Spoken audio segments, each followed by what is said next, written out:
O Senhor esteja convosco. Ele está no meio de nós. Proclamação do Evangelho de Jesus Cristo, segundo São Mateus. Glória a vós, Senhor.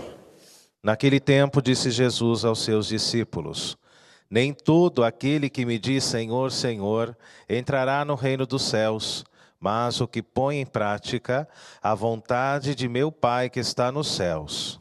Naquele dia, muitos vão me dizer: Senhor, Senhor, não foi em teu nome que profetizamos? Não foi em teu nome que expulsamos demônios? E não foi em teu nome que fizemos muitos milagres? Então eu lhes direi publicamente: jamais vos conheci. Afastai-vos de mim, vós que praticais o mal. Portanto, quem ouve essas minhas palavras e as põe em prática, é como um homem prudente que construiu sua casa sobre a rocha. Caiu a chuva, vieram as enchentes, os ventos deram contra a casa, mas a casa não caiu, porque estava construída sobre a rocha. Por outro lado, quem ouve estas minhas palavras e não as põe em prática, é como um homem sem juízo, que construiu sua casa sobre areia. Caiu a chuva, vieram as enchentes, os ventos sopraram e deram contra a casa, e a casa caiu, e sua ruína foi completa. Quando Jesus acabou de dizer estas palavras, as multidões ficaram admiradas com o seu ensinamento. De fato, ele as ensinava como quem tem autoridade e não como os mestres da lei. Palavra da salvação. Glória a vós, Senhor. Podemos sentar um instante, queridos irmãos, queridas irmãs? Assim como Paulo nos fala já no Novo Testamento, numa das suas cartas, o salário do pecado é a morte. No Antigo Testamento, especialmente através da primeira leitura, nós nos colocamos diante desta situação, vivenciada pelo povo de Israel, testemunhada pelo povo de Deus, um povo que se perdeu durante a sua caminhada, um povo que em vez de permanecer na fidelidade ao Deus Criador, ao Deus Libertador, este povo criou para si ídolos, imagens, não é? E viveu na idolatria e não na veneração. Por isso, este povo, queridos irmãos e irmãs, experimentou na sua própria pele as consequências do pecado, que são sofrimento, dor, escravidão, opressão. E por volta lá do ano 587, 586, antes da era cristã, Nabucodonosor, ele invade então Jerusalém.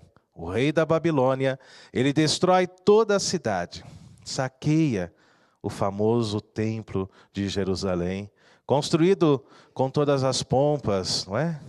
Pelo rei Salomão.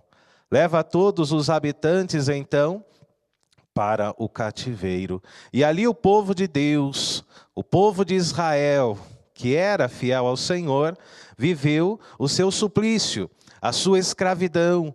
Por mais de 50 anos, esse povo viveu a tristeza do exílio.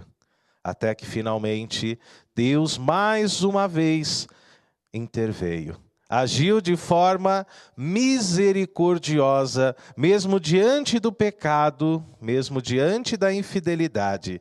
E assim também em nossa vida. O nosso Deus é um Deus amoroso. O nosso Deus é um Deus misericordioso, mesmo quando não somos merecedores deste amor. O nosso Deus, Ele não se cansa de nos amar. Ele estende a sua mão justamente para o seu povo ali excluído, esquecido, oprimido. Este povo que cantava às margens dos rios da Babilônia. Como dizia o salmista, nos sentávamos e ali nós cantávamos a nossa própria tristeza, a nossa própria dor, a nossa própria desgraça. Mas 50 anos após o exílio, Deus, Ele os liberta. Traz de volta todo este povo, porque o nosso Deus é amor, porque o nosso Deus é misericórdia. Mas embora Deus seja amor e misericórdia, Deus também é um Deus justo, não é? Não podemos esquecer esta outra face de Deus. E no Evangelho de hoje, somos colocados diante desta mensagem. O nosso Deus que é santo, amoroso e compassivo, também é um Deus justo. Nem todo aquele que diz, Senhor, Senhor, entrará no reino de Deus, não é? Mas todo aquele que faz, que cumpre a minha vontade. Esta palavra, queridos irmãos e irmãs, é uma palavra que nos ajuda a sairmos de toda a hipocrisia que possa existir dentro da nossa vida ainda. Não adianta apenas rezar, porque as coisas não dão certo na minha vida, porque a minha vida está afundada no mar de tristeza e tribulações.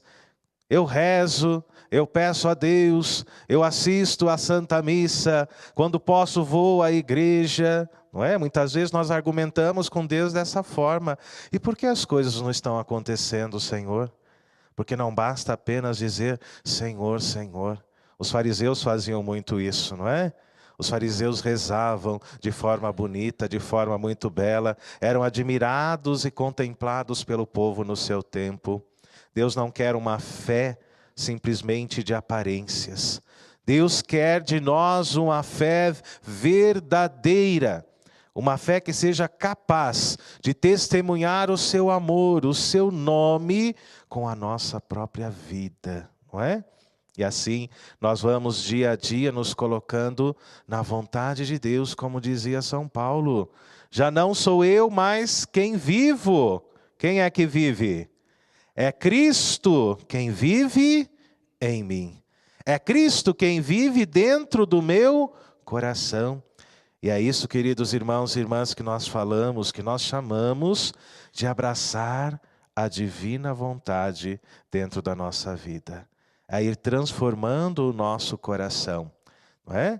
É deixando que Deus vá modelando toda a nossa vida, a ponto de um dia nós verdadeiramente dizermos aquilo que Paulo disse. Já não sou eu quem vivo, Senhor, mas é Tu, não é? És Tu que vives em mim, dentro da minha vida, dentro do meu coração.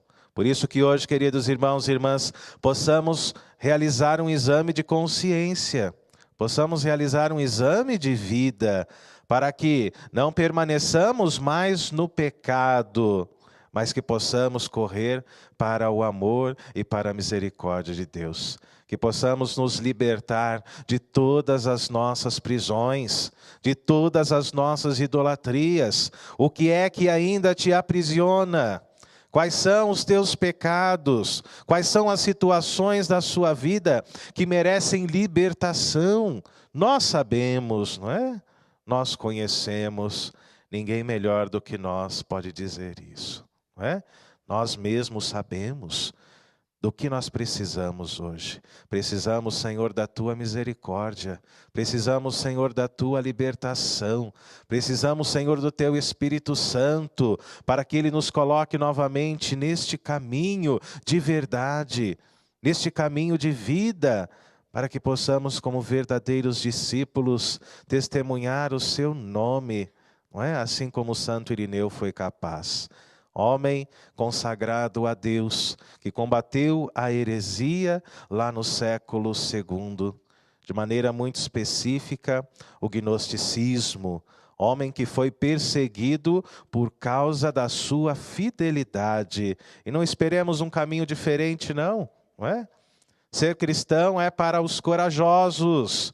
Ser cristão é para os fortes, é para aqueles que querem gritar o nome de Cristo ao mundo, mesmo sabendo que muitas vezes poderão ser perseguidos por causa da palavra de Deus.